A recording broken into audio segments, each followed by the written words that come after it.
अच्छा, तो अब हम देखते हैं हमारे पास जो वैल्यू आई है वो आई है 0.75। तो 0.7 हमें देखना होगा, फर्स्ट 2 डिजिट हम देखेंगे इस कॉलम में और लास्ट 2 डिजिट देखेंगे हम रो में। ठीक है, तो फर्स्ट 2 डिजिट 0.7 पॉजिटिव का वो हमें यहाँ नज़र आ रहा है।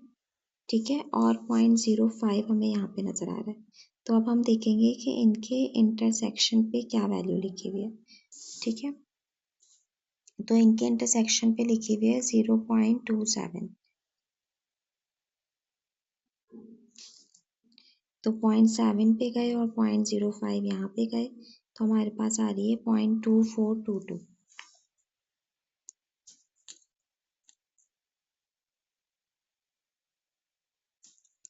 तो probability z is less than 0.75 आ गई 0.224।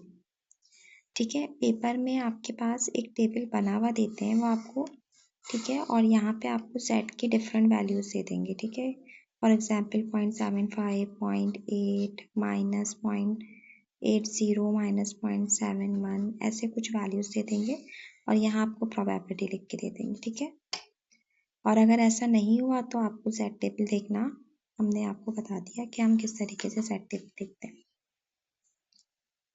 अब हमें पता है z टेबल में हमारे पास टोटल 3 वैल्यूज होती हैं।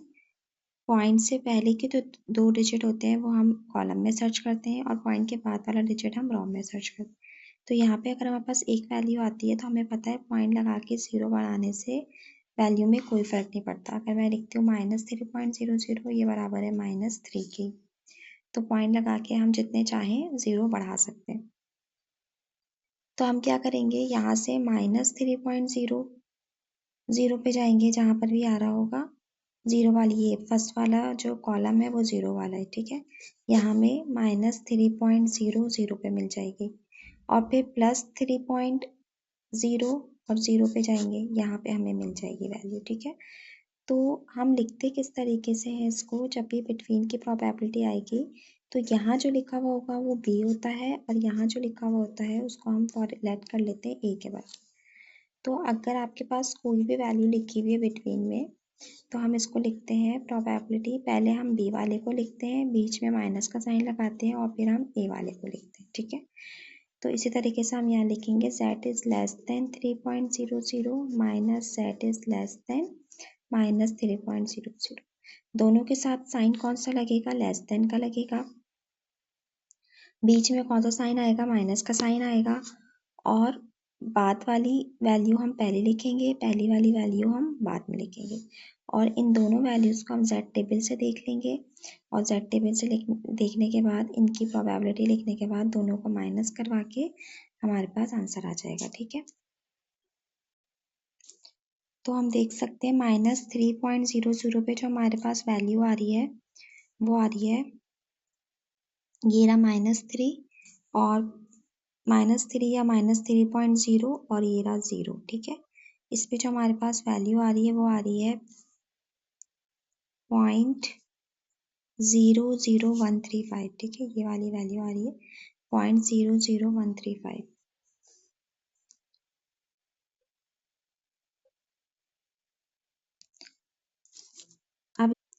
अब इसी तरीके से हम पॉजिटिव पे भी देख लेंगे कि पॉजिटिव 3.0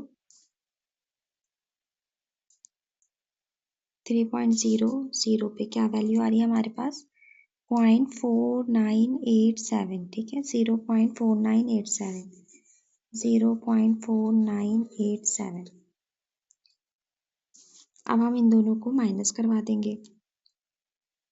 तो बी पे जो है फर्स्ट वाली पे वैल्यू हमारे पास आई थी 0.4987 और इसको हम माइनस करवा देंगे 0.00135 से, तो हमारे पास आंसर आ गया 0.49735। ठीक है, तो हमें ये याद रखना है कि ये प्रोबेबिलिटी है और प्रोबेबिलिटी का आंसर हमेशा पॉजिटिव होता है। नेगेटिव आंसर अगर आता है आपका, इट मीन्स आपने कुछ गड़बड़ करी है कैलकुलेशन में या टेबल देखने में या फॉर्मूला लगाने में। ठीक है, फॉर्मूला क्या है कि पहले आपके पास b आएगा लेस देन के साइन के साथ, फिर a आएगा।